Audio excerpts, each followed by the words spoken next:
ఏ శాఖ ఎవరికి మంత్రివర్గ విస్తరణకు సంబంధించి తెలంగాణ కొత్త మంత్రులకు శాఖల కేటాయింపుపై ఇప్పుడు ఉత్కంఠ కొనసాగుతుంది, చర్చ కొనసాగుతుంది. ఆ ముగ్గురు మంత్రులకు శాఖలు కేటాయించడంతో పాటు మంత్రివర్గంలో పూర్తిగా శాఖల ప్రక్షాళన కూడా ఉండే అవకాశం ఉంది అనే చర్చ జోరుగా జరుగుతోంది. ప్రధానంగా హోంశాఖ కోసం సీనియర్ మంత్రుల మధ్య తీవ్ర పోటీ నెలకొంది.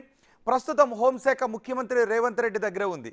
దీంతో ఇప్పుడున్న పోటీతో హోంశాఖ ఎవరికి కేటాయిస్తారు అనేదే ఆసక్తిని కలిగిస్తోంది.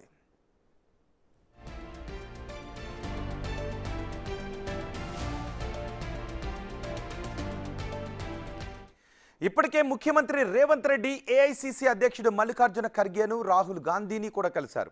మంత్రివర్గ విస్తరణపై 2 గంటల పాటు సుదీర్ఘంగా చర్చలు జరిగాయి. కొత్త మంత్రులకు శాఖల కేటాయింపుపై సమాలోచనలు జరిపారు. ఇంకొన్ని గంటల్లోనే బహుశా ఈరోజు రాత్రికి రేపు మధ్యాహ్నానికి శాఖల కేటాయింపుపై స్పష్టత వచ్చే అవకాశం కనిపిస్తోంది. ఇదే సమయంలో మిగతా మంత్రుల శాఖల్లో కూడా మార్పు ఉంటుందనే చర్చ జోరుగా జరుగుతోంది. ఎవరికి ఏ శాఖ కేటాయిస్తారు, ఎలా సర్దుబాటు చేస్తారో అనేదే ఇప్పుడు ఇంట్రెస్టింగ్గా మారింది.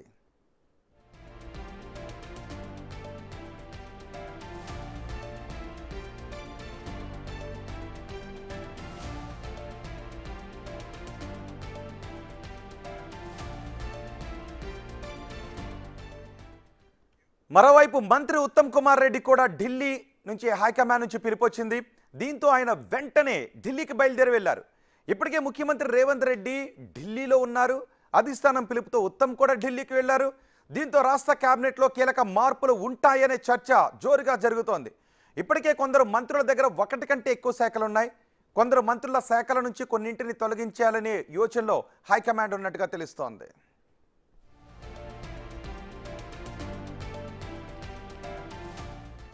కొత్త మంత్రులకు శాఖల కేటాయింపుకు సంబంధించి పూర్తి సమాచారం మా ప్రతినిధి వాసు అందిస్తారు. వాసు, మంత్రులకు ఏ శాఖలు కేటాయించే అవకాశం ఉంది?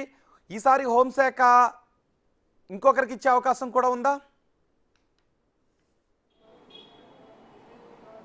రోహిత్, తెలంగాణ మంత్రుల శాఖల కేటాయింపు అనేది చాలా ఉత్కంఠ కొనసాగుతుంది. ఇప్పటికే ప్రమాణ స్వీకారం చేసినప్పటికి కూడా శాఖల కేటాయింపు కోసం ఢిల్లీలో మంత్రాలు సాగుతున్నాయి. ముఖ్యమంత్రి రేవంత్ రెడ్డి గత 2 రోజులుగా ఆయన ఢిల్లీలో కీలక నేతలతో రాహుల్ గాంధీతో పాటు ఖర్గేతో 2 గంటలు భేటీ అయ్యారు. ఆయన ఈరోజు కూడా అక్కడే ఉన్నారు.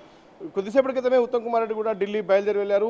మరొక న్యూస్ ఏంటంటే ఇక్కడ ఉన్నటువంటి డిప్యూటీ సీఎం బట్టి విక్రమార్క కూడా ఆ ఫోన్ వచ్చినట్టుగా సమాచారం అంతా ఉంది. ఆయన కూడా ఢిల్లీ బయలుదేరుతున్నట్టుగా మనకు సమాచారం అంతా ఉంది. అంటే ఏం జరుగుతుంది అంటే ఒక ఉత్కంఠకరమైనటువంటి వాతావరణం కనిపిస్తూ ఉంది.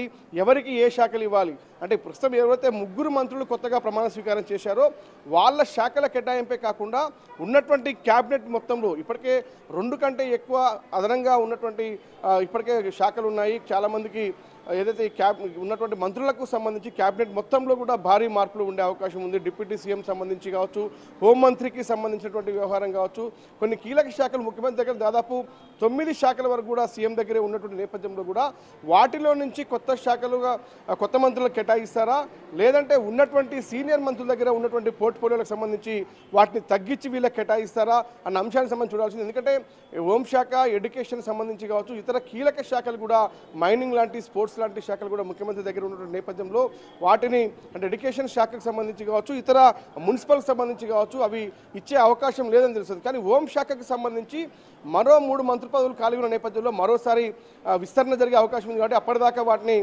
హోంశాఖ అట్నే ఉంటుందా, లేదంటే ఇప్పుడే ఎవరికైనా కేటాయిస్తారా అన్న అంశానికి సంబంధించి కూడా ఒక ఉత్కంఠ వాతావరణం కొనసాగుతుంది. మంత్రులైతే చాలామంది సీనియర్లు హోంశాఖ తమకు కావాలంటూ కూడా వాళ్ళు పట్టుబడుతున్నట్టుగా సమాచారం వస్తుంది. ఇంకా కొత్తగా బాధ్యతలు చేపట్టినటువంటి మంత్రులు ఎవరైతే ప్రమాణ స్వీకారం చేశారో వివేక్ కావచ్చు, హరికృష్ణ కావచ్చు, మరోపక్క వీళ్ళు ముగ్గురు కూడా ఎవరైతే ఉన్నారో వాళ్ళకి సంబంధించి కూడా కొన్ని కీలక శాఖల కోసం ప్రయత్నాలు సాగిస్తారు. ఇప్పటికే వివేక్ ఆయన ఢిల్లీ వెళ్ళారు. ఢిల్లీలో నిన్న కొంతమంది కీలక నేతల్ని కలిశారు. ఆయన ఎడ్యుకేషన్ అడుగుతున్నట్టుగా సమాచారం అందుతుంది. అంటే ఒక్కొక్కరు శాఖకు సంబంధించి కూడా వాళ్ళు ఇప్పటికే వాళ్ళ సంబంధించిన కూడా సంప్రదింపులు చేస్తున్నట్టుగా సమాచారం అంతా ఉంది. వాసు, నిజానికి మంత్రివర్గ విస్తరణకు సంబంధించో కేబినెట్ కూర్పుకు సంబంధించో ఇంత హడావుడి జరుగుతూ ఉంటుంది. ముగ్గురికి మంత్రి పదవులు ఇచ్చేసిన తర్వాత ప్రమాణ స్వీకారం అయిపోయిన తర్వాత శాఖల కేటాయింపు అనేది చాలా ఈజీగా జరిగే అంశం.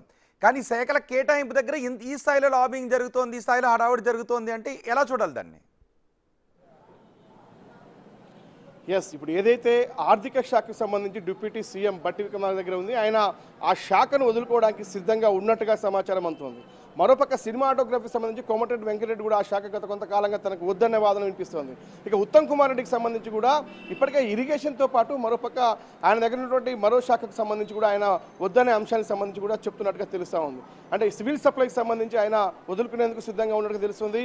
ఇక జూపల్లికి సంబంధించి చూసినట్టయితే 2 కీలక శాఖలు, ఎక్సైజ్తో పాటు పర్యాటక శాఖ, అలా ప్రతి మంత్రి దగ్గర కూడా అదనంగా కీలక శాఖలు ఉన్నటువంటి నేపథ్యంలో కూడా అవి ఎవరికి తొలగించి ఎవరికి ఇవ్వాలి అన్న అంశానికి సంబంధించి కూడా ఎవరు దానికి సమర్థులు, ఎవరికి ఇస్తే అది పాలనాపరంగా ఎవరు సీనియర్లు ఎవరు అనేది, అంటే ఇరిగేషన్ సంబంధించి కూడా తుమ్మలకు ఇచ్చే అవకాశం ఉందని కూడా చాలా పెద్ద ఎత్తున కూడా ప్రచారం సాగుతున్న నేపథ్యం కనిపిస్తుంది. అంటే రకరకాలుగా అంటే కొంతమంది మేజర్ శాఖ వదులుకుంటే హోంశాఖ కావాలని కూడా కోరుతున్నటువంటి పరిస్థితి కూడా కనిపిస్తూ ఉంది. కాబట్టి ఇవన్నీ సమీకరణాల నేపథ్యంలో వారి వారి అభిప్రాయాలను ఇప్పటికే అధిష్టానం సేకరించింది. కానీ దాదాపుగా ఏ క్షణమైనా కానీ శాఖల కేటాయింపులకు సంబంధించి కొత్త మంత్రులతో పాటు ఎవరైతే సీనియర్ మంత్రుల శాఖలు కూడా భారీగా మార్పు ఉంటుందన్న చర్చ మాత్రం అంటే ఈ రోజు సాయంత్రానికి, అర్ధరాత్రికి, రేపు మధ్యాహ్నానికి పూర్తి క్లారిటీ వచ్చే అవకాశం ఉందా? ఎస్, ఎందుకంటే ఉత్తమ్ కుమార్ రెడ్డి కొద్దిసేపటి క్రితమే బయలుదేరి వెళ్ళారు కాబట్టి ఆయన ఈరోజు రాత్రికి అక్కడ చేరుకున్న తర్వాత కూడా రేపు కీలక నేతలతో భేటీ అయ్యే అవకాశం ఉంది. కాబట్టి రేవంత్ రెడ్డి కూడా ఈరోజు రాత్రి అక్కడే బస చేస్తున్నారు. కాబట్టి మరొకసారి ఏఐసిసి నేతలతో కూడా మళ్ళీ వీళ్ళంతా చర్చించే అవకాశం ఉంది. ఇప్పుడు బట్టి కూడా ఢిల్లీ బయలుదేరి వెళ్తారన్నటువంటి ఊహాగానాలు ఇక్కడ వ్యక్తమవుతా ఉన్నాయి సెక్రటరీకి సంబంధించి. కాబట్టి ముగ్గురు అక్కడికి వెళ్తే చాలా సీనియర్ నేతలు, కీలక నేతలు కాబట్టి అక్కడ ఉన్నటువంటి ఢిల్లీ నేతలతో మరోసారి చర్చించి కూడా శాఖల కేటాయింపు పైన ఫైనలైజ్ చేసే అవకాశం ఉంది. రేపు మధ్యాహ్నానికి ఒక క్లారిటీ వచ్చే అవకాశం ఉంది. లేదా ఉత్తమ్ కుమార్ రెడ్డి మాత్రం ఆయన శ్రీశైలం సంబంధించినటువంటి అందుబాటులోనే ఉండండి. ఒక బిగ్ బ్రేకింగ్ న్యూస్ ఢిల్లీకి చేరింది తెలంగాణ రాజకీయం. మంత్రివర్గ విస్తరణ జరిగిన తరువాత ఇప్పటికే మంత్రివర్గంలో చోటు కోసం ఆశించిన వాళ్ళు అలకల మీద ఉంటే మంత్రి పదవులు ఎవరికి ఏది కేటాయించాలి అన్న దానిపై మరొక లాబింగ్ కూడా జరుగుతుంది. మొత్తం ఇప్పుడు రాజకీయం అంతా కూడా ఢిల్లీకి చేరింది. ఇప్పటికే ఢిల్లీలో ఉన్నారు ముఖ్యమంత్రి రేవంత్ రెడ్డి. ఢిల్లీకి బయలుదేరి వెళ్లారు కొద్దిసేపటి క్రితం ఉత్తమ్ కుమార్ రెడ్డి. అలాగే మరికొద్దిసేపట్లో డిప్యూటీ సీఎం బట్టి విక్రమార్క కూడా ఢిల్లీకి బయలుదేరి వెళ్లబోతున్నట్టుగా తెలుస్తోంది.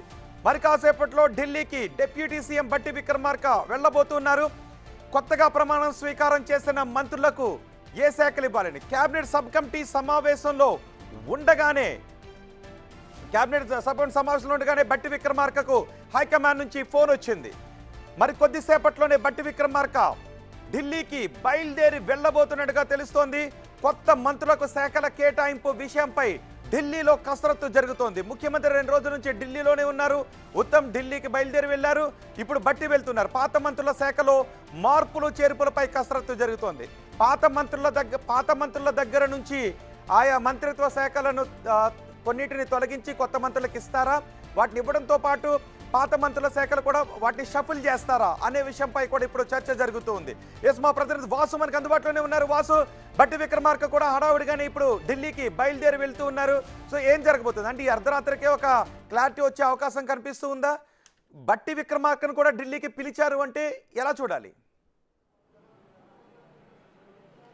ఎస్, ఆయన కూడా డిప్యూటీ సీఎంగా ఉన్నారు. ఆయన కీలక పదవిలో ఉన్నారు, సీనియర్ నాయకుడిగా ఉన్నాడు. అతన్ని కూడా ఢిల్లీకి రమ్మనాలని కాల్ వచ్చినట్టుగా సమాచారం. కొద్దిసేపటి క్రితమే ఆయన సినిమా ఇండస్ట్రీకి సంబంధించినటువంటి ఏదైతే సబ్ కమిటీ భేటీ నడుస్తుంది సెక్రటరియట్లో, ఈ నేపథ్యంలో ఆ భేటీలో ఉండగానే ఆయనకు ఏఐసిసి పెద్దల నుంచి కూడా ఫోన్ వచ్చినట్టుగా తెలుస్తోంది. ఆయన హుటాహుటిన ఢిల్లీ బయలుదేరి వెళ్తున్నారు. ఇక ఇప్పటికే ఉత్తమ్ కుమార్ రెడ్డి ఢిల్లీ బయలుదేరి వెళ్ళారు. మరి కాసేపట్లో ఆయన ఢిల్లీ చేరుకోబోతున్నారు.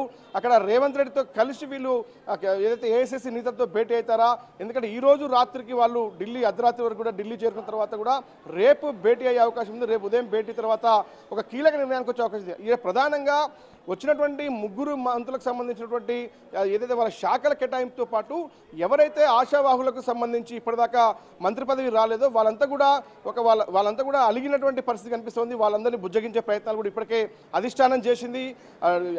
మొత్తం కీలక నేతల్ని కూడా మంత్రులతో పాటు పార్టీ నేతలు కూడా కలిసి వాళ్ళు బుజ్జగించే ప్రయత్నం చేశారు.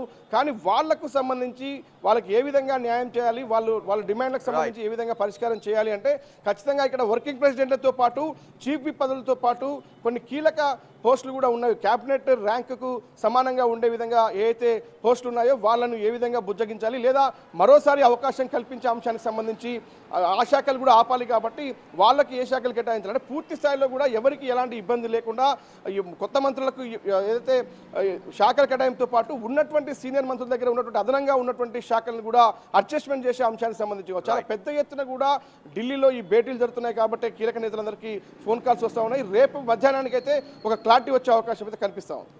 రైట్ వాసు, మొత్తానికి మంత్రులకు శాఖల కేటాయింపు రాజకీయం హస్తనకు చేరింది. ఈ రోజు అర్ధరాత్రికి లేదా రేపు మధ్యాహ్నానికి కొత్త మంత్రులకు శాఖల కేటాయింపు అలాగే పోర్ట్ఫోలియోల షఫ్లింగ్ కు సంబంధించి ఒక పూర్తి క్లారిటీ వచ్చే అవకాశం